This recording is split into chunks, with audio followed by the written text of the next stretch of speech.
parang di na rin mapigilan kasikatan ng P-pop group na SB19. Dahil pagkatapos sa kanilang TV guesting sa Amerika at World Tour, pinainit din nila at sinara ang Hollywood Boulevard noong isang linggo para sa kanilang dance performance. Congratulations, SB19! Dahil sold out pa ng ticket ng kanilang global tour. Ano rin po natin, bongga. Oh, anong papanoorin mo? Natin ang aming pagsasalita.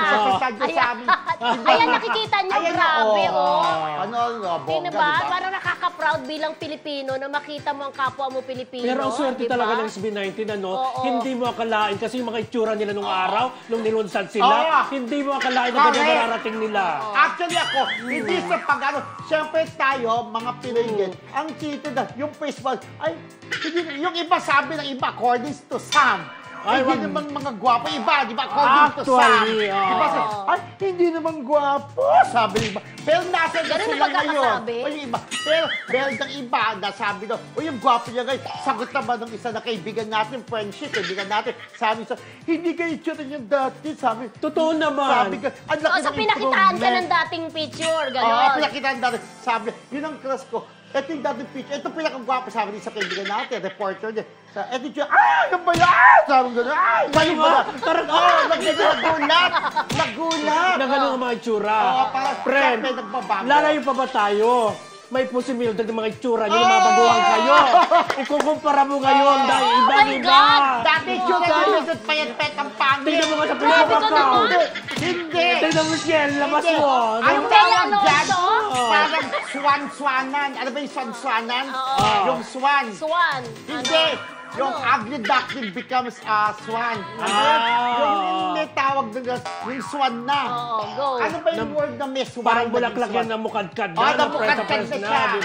Kasi nung bata... Saan napunta sa akin? Hindi. Nalala ko bigla kasi kung ikukumpara mo yung itsura nyo ngayon sa itsura nyo noon, ibang-iba. Ganon din ang SB19. Mga itsura nila noong nilaunch sila sa mga itsura nila ngayon, hindi mo akalain na mag-improve ng ganun. Pero wala po kami sinasabing masama doon na i-enhance natin ang itsura natin, di ba? Yun, walang so, masama. baka ma-misinterpret tayo ng mga fans ng SB19. Love namin ang Love SB19. naman natin yan, syempre. Pero ibang-iba po talaga yung itsura nila before and ngayon, which is okay na okay dahil kumbaga ini-improve nila yung sarili nila. Yun ang maganda. At may dagdag ako dyan. Correct.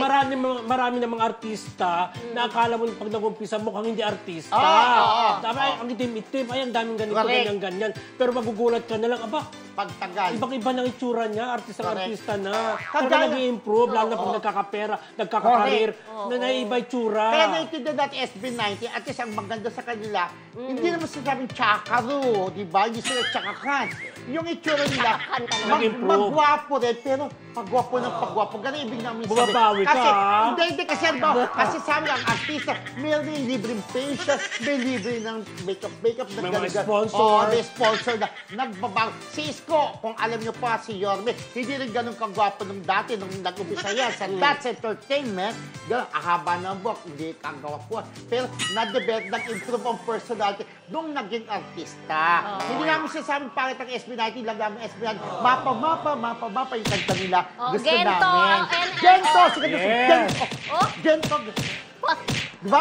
Paborito namin ng SB19. Kaya nila ang nasabi nila, nag-improve lalong itsura, unlike before. Ito yung tumalo Ito SB19, ito yung tumalo sa diba?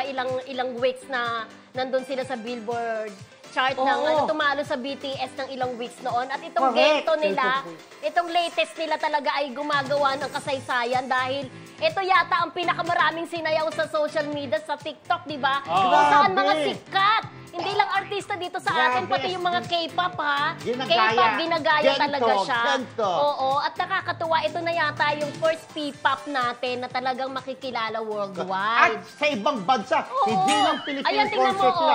Hindi lang Pilipinong nagkagulo sa kanila, pati mga ibang bansa, mga foreigner nagkagulo sa Gento. May world tour kasi silang ginagawa ngayon. At nakakatuwa, may mga Amerikana, Kuya Roldan, na may hawak talaga silang poster, may mga hawak talaga silang picture ng SB19. Wow! Diba na kahit hindi nila naiintindihan yung lyrics ng Gento nang ibig sabihin ganito. Ganito, diba ang ibig sabihin? Parang sinortcut lang ng Gento, gano'n. Nakakasabay sila. Kalbo. Paano ba yung sayaw ng Gento? Gento. Taray! Diba? In Panalo, Paris, magaling winner. magaling talaga SB9.